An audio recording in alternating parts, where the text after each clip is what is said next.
ஐஸ்வர்யா தத்தா பேசுகிறேன்.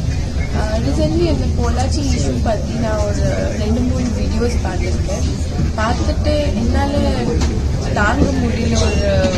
ரொம்ப கஷ்டமாக இருக்குது. இந்த மாதிரி அடிக்கடி திருப்பி இந்த மாதிரி போயிட்டு இருக்கு. ஸோ பார்க்கும்போது ரொம்ப ரொம்ப கஷ்டமாக இருக்கு. ஏன்னா ஒரு வாட்டி first of all consumption of drinking is actually very wrong for the people who cannot control, because drink பண்ணிட்டு ஒரு wrong friendship இருந்துட்டு நிறைய தப்பு பண்றாங்க இந்த ஜெனரேஷனோட பசங்களாம். ஏன்னா நான் ஒரு பொண்ணை பத்தி யோசிக்க மாட்டேன். அம்மா இருக்கட்டும், அக்கா இருக்கட்டும், தங்கச்சி இருக்கட்டும், யோசிக்கவே மாட்டேங்குது. ஸோ ரொம்ப கஷ்டமா இருக்கு. இந்த மாதிரி ஆளுங்க ஆக்சுவலி ரிமாண்ட் ரொம்ப சின்ன ஒரு வார்த்தை. ஏன்னா இப்போ நான் பார்த்துருக்கேன், யார் ஒருத்தங்கள் எவ்வளவு பெரிய தப்பு பண்ணாலும் அப்போ மேக்சிமம் 2-3 மாதம் தான் ஜெல்லி இருக்கட்டும். அதுக்கப்புறம் பெயில் வச்சுட்டு நிறைய காசுலாம் செலவு போட்டுட்டு அப்புறம் வெளியே வருது. ஸோ திருப்பி தப்பு பண்ண போகுது. ஸோ இந்த தப்பு இந்த தப்பு ஒரு ஹேபிச்சுவேட் ஆயிடுச்சு. இந்த மாதிரி ஆள் ஒரு இந்தியன் போலீஸுக்கு மேலே இன்னும் பயம் இல்லை, அதுதான் சொல்ல முடியும், பயம் இல்லை. ஸோ இந்த மாதிரி நிறைய போயிட்டு இருக்கு. ஸோ தயவு செஞ்சு இதுக்கு டிமாண்ட் பண்ணாதீங்க. இவங்க வச்சுட்டு சரியான தூக்கி போடுங்க. And they should die. That's what I should say. They should die. They don't have rights to stay in this world. Thank you very much. எல்லாருக்கும் வணக்கம். இந்த பொள்ளாச்சி சம்பவம் பற்றி தொடர்ந்து எல்லாரும் ஸ்டேட்டஸ் போட்டுக்கிட்டு இருக்காங்க. இந்த மாதிரி அரெஸ்ட் பொள்ளாச்சி ரேபிஸ்ட் அந்த மாதிரி ஹேஷ்டேக்கெல்லாம் போட்டு ரொம்ப முக்கியம்தான். உடனடியாக அவங்கள அரெஸ்ட் பண்ணுறதும் அவங்களுக்கு தண்டனை கொடுக்குறதும், அவங்க என்ன அரசியல் சார்பில் இருந்தாலும் அவங்கள கைது பண்ணி அவங்களுக்கு தக்க தண்டனை தர்றது அப்படிங்கிறது ரொம்ப ரொம்ப அவசியம். அதே சமயத்தில் இந்த நேரத்தில் அந்த பெண்கள், நூற்றுக்கணக்கான பெண்களுக்கு நம்ம சப்போர்ட்டாக இருக்க வேண்டியது அப்படிங்கிறதும் ரொம்ப ரொம்ப அவசியம். நம்ம அதுலேயும் கான்சென்ட்ரேட் பண்ணணும் அப்படின்னு நினைக்கிறேன். இப்போது வீடியோவாக நிறைய வெளியே வந்துட்டு இருக்குது, ஃபோட்டோஸை பகிர்றாங்க.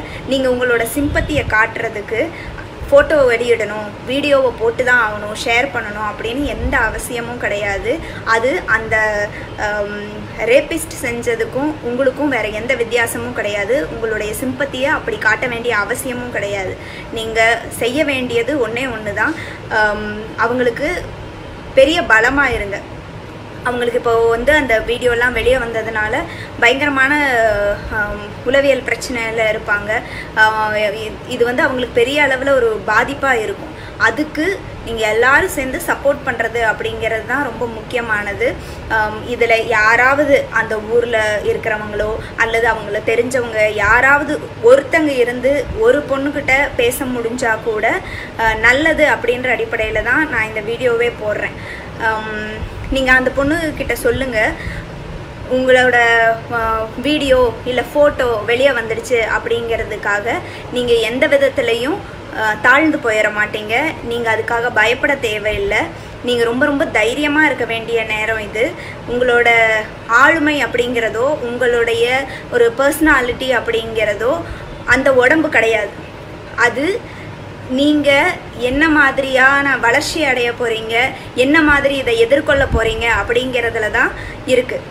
நீங்கள் நம்பி அதில் நிறைய பேர் இஷ்டப்பட்டு தான் போயிருக்காங்கன்னெல்லாம் கமெண்ட் பண்ணுறாங்க. அவங்கள மாதிரி வெறி பிடிச்ச மிருகங்கள் இருக்கக்கூடிய சொசைட்டியும் இதுதான். அதே நேரத்தில் அதை விட அதிகமாக உங்களுடைய அண்ணனா, தம்பியா, ஃப்ரெண்டா, உங்களோட அப்பாவா, தாத்தாவா நிறையா பேர் இப்போ கோவத்தில் இருக்காங்க, வருத்தப்பட்டுக்கிட்டு இருக்காங்க. அவங்களும் உங்களுக்கு கூட தான் இருந்துட்டு இருக்காங்க. அதனால இந்த மாதிரி வெறி பிடிச்சவங்களை, இந்த மாதிரி பைத்தியங்களை, சைக்கோக்களை நீங்கள் இக்னோர் பண்ணிட்டு உங்களுக்கு சப்போர்ட்டாக இருக்கிற இத்தனை பேரை நீங்கள் பார்த்து அடுத்த கட்டத்துக்கு நீங்கள் நகர வேண்டியது ரொம்ப ரொம்ப அவசியம். திரும்ப சொல்கிறேன், உங்களுடைய உடம்பு இதை நீங்கள் விருப்பப்பட்டு வீடியோ எடுத்திருந்தாலும் சரி, இல்லை உங்கள் விருப்பம் இல்லாமல் உங்களுடைய வீடியோ வெளியே வந்துருந்துச்சு, உங்களுக்கு தெரியாமல் இந்த வீடியோவை எடுத்து வெளியே விட்டுட்டாங்க அப்படின்னு இருந்தாலும் சரி, என்னவா இருந்தாலும் அதுக்கு நீங்கள் முழு பொறுப்பு இல்லை. அப்புறம் உங்களுடைய வீடியோ வெளியே வந்துருச்சு அப்படிங்கிறதுனால உங்களை நீங்கள் குறைவாக எடை போடாதீங்க. ரொம்ப ரொம்ப தைரியமாக இருங்க, ஸ்ட்ராங்காக இருங்க. அது ரொம்ப ரொம்ப முக்கியம்.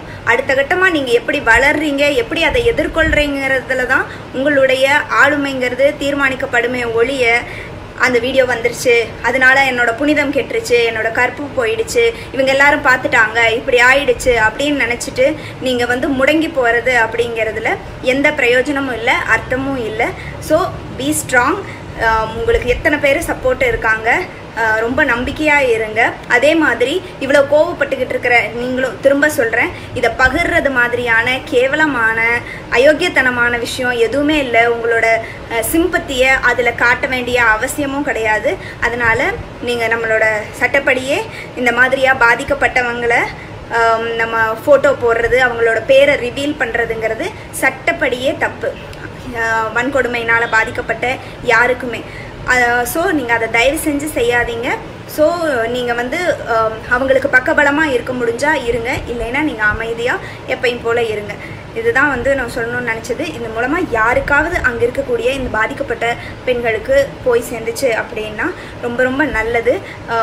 நான் சில அடுத்த ஏதாவது பதிவில் நான் போடுறேன், இவங்களுக்கு ஏதாவது சப்போர்ட் வேணும், இல்லை இவங்களுக்கு தேவையான கவுன்சிலிங் அந்த மாதிரியான விஷயங்களுக்கு சில ஐடிஸ், ஃபோன் நம்பர் அந்த மாதிரி ஏதாவது வேணும்னா நான் தாராளமாக கொடுக்குறேன்.